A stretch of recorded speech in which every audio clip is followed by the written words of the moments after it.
আব্বু আব্বু হ্যাঁ মা, কি কও? ও আব্বু, হ্যাঁ এইবার তো কুরবানি ঈদের জন্য সবাই গরু কিনলো, আমাকে গরু কতদিন কিনবা গো? আম্মু, সে কথাই তো ভাবতেছি গো, চিন্তার মধ্যে পড়ে গেছি বুঝছো, কি যে করি।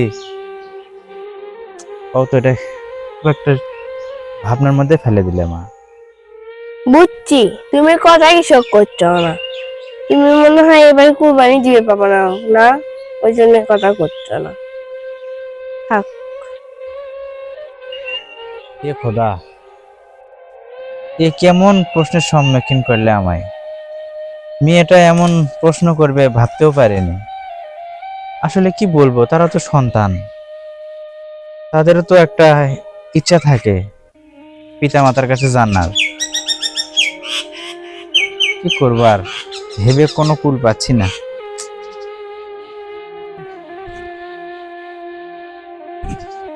অভাব যেন পিছুই ছাড়ছে না।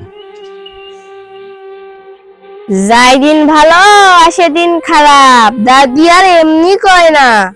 আমাদের মনে হয় আগের দিনগুলোই ভালো আসলো, এখন যে এত অভাব এত কষ্ট কোথা থেকে যে আসিচ্ছে। আগের দিনগুলো কত সুন্দর কেটে গেছে, যত দিন যাচ্ছে অভাব মনে হয় পিছু ছাড়ছেই না। জিনিয়া, আম্মু, কি কও আম্মু? কি আছে বাবা? মন খারাপ করে আছো কে? মন কি আর সাদে খারাপ করলাম আম্মু? আব্বুর কাছে গেছিলাম, যা বললাম, আব্বু সবাই তো কুরবানি দেওয়ার জন্য গরু কিনে ফেললো, আমাকে গরু কতদিন কিনবা? তা আব্বু কোনো জবাব দিল না, আমি সেখান থেকে চুপ করে চলে এলাম। মনে হয় এবার আমার কুরবানি দিতে পারবো না আম্মু। আরে বাবা, এখন সমস্যা তোমার আব্বু বাড়ি করবে লিয়ে একটু টুকটাক দেনা হয়েছে, ওই দেনাগুলো শোধ করা লাগিচ্ছে, ওই জন্য এবার কুরবানি হবি না মা।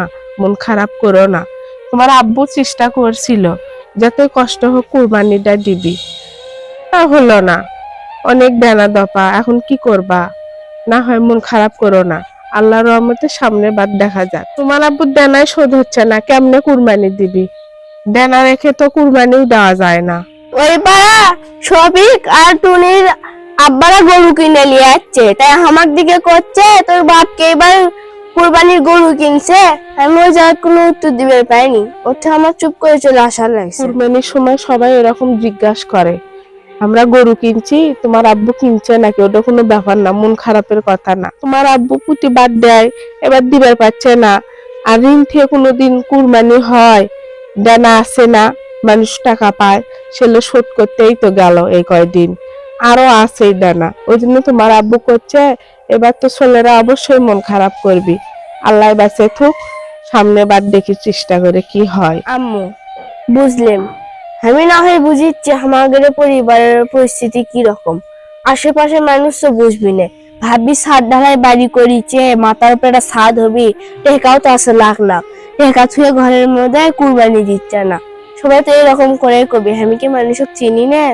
না হয় বাবা কোক, মানুষ বললো আর তুমি হচ্ছে সে কথা শুনে মন খারাপ করলো, মানুষ ওই রকম কবি, দেওয়ার বেলা কেউ দিবি না, মন খারাপের দরকার নেই। চলো জিনিয়ার আব্বু, কে গো? হ্যাঁ, কি কও? জিনিয়া তো আমার সেই মন খারাপ করছে, কে? আজ এবার কুরবানি দেওয়ার পারছি না, টিটকারি করিচ্ছে মানুষ, ওই জন্য ছেলেটা আমার সেই মন খারাপ করছে। দিনের আম্মু দেখো, আসলে সংসারের বিষয়টা তো আমরাই ভালো জানি। মানুষ তো তা বলবি না, মানুষ তো টিটকারি করার তো করবি। কও হয়তো দিছি এর আগে সামর্থ্য ছিল, কিন্তু এবার হয়তো সামর্থ্য হচ্ছে না। এখন কি করবা কও? আগে ঋণ শোধ করব না কুরবানি দেব?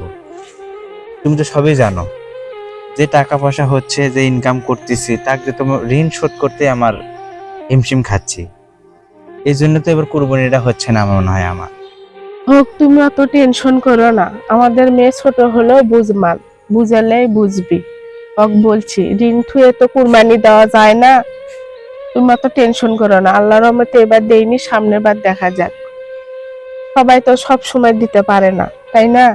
সংসারের সমস্যার জন্য সবারই সমস্যা হয়। তুমি তো বলছিলা এবার যত কষ্ট হোক চেষ্টা করি দিব কুরবানি, আমি তো নিষেধ করলাম। থাক, অত টেনশনের দরকার নাই। এত টাকা ঋণ থুয়ে কুরবানি কিভাবে দিই, এগুলো আগে শোধ করি দেনাগুলো, দেখো জিনের আম্মু, আমাদের মতো এরকম হাজারো অসচ্ছল পরিবার আছে যারা কিনা আসলে সন্তানদের মুখের দিকে তাকিয়ে হয়তো কুরবানি দেওয়ার কথা চিন্তা ভাবনা করে, কিন্তু অর্থের কাছে গিয়ে আর পারে না, অর্থের কাছে গিয়ে হার মানতে হয়। এটাই বাস্তব, বুঝছো? আসলে কি বলবো, বলার কিছু নেই। হোক, যা হবার হয়ে গেছে। তুমিও জানো, আমিও জানি আমাদের একটু সমস্যা, ওই জন্য দিচ্ছি না, মন খারাপের কারণ না। তুমি মন খারাপ করলে মেয়ে আরো মন খারাপ, তোমার মন খারাপ মেয়ে দেখতে পারছে না, তো তুমি ভালো করে জানো।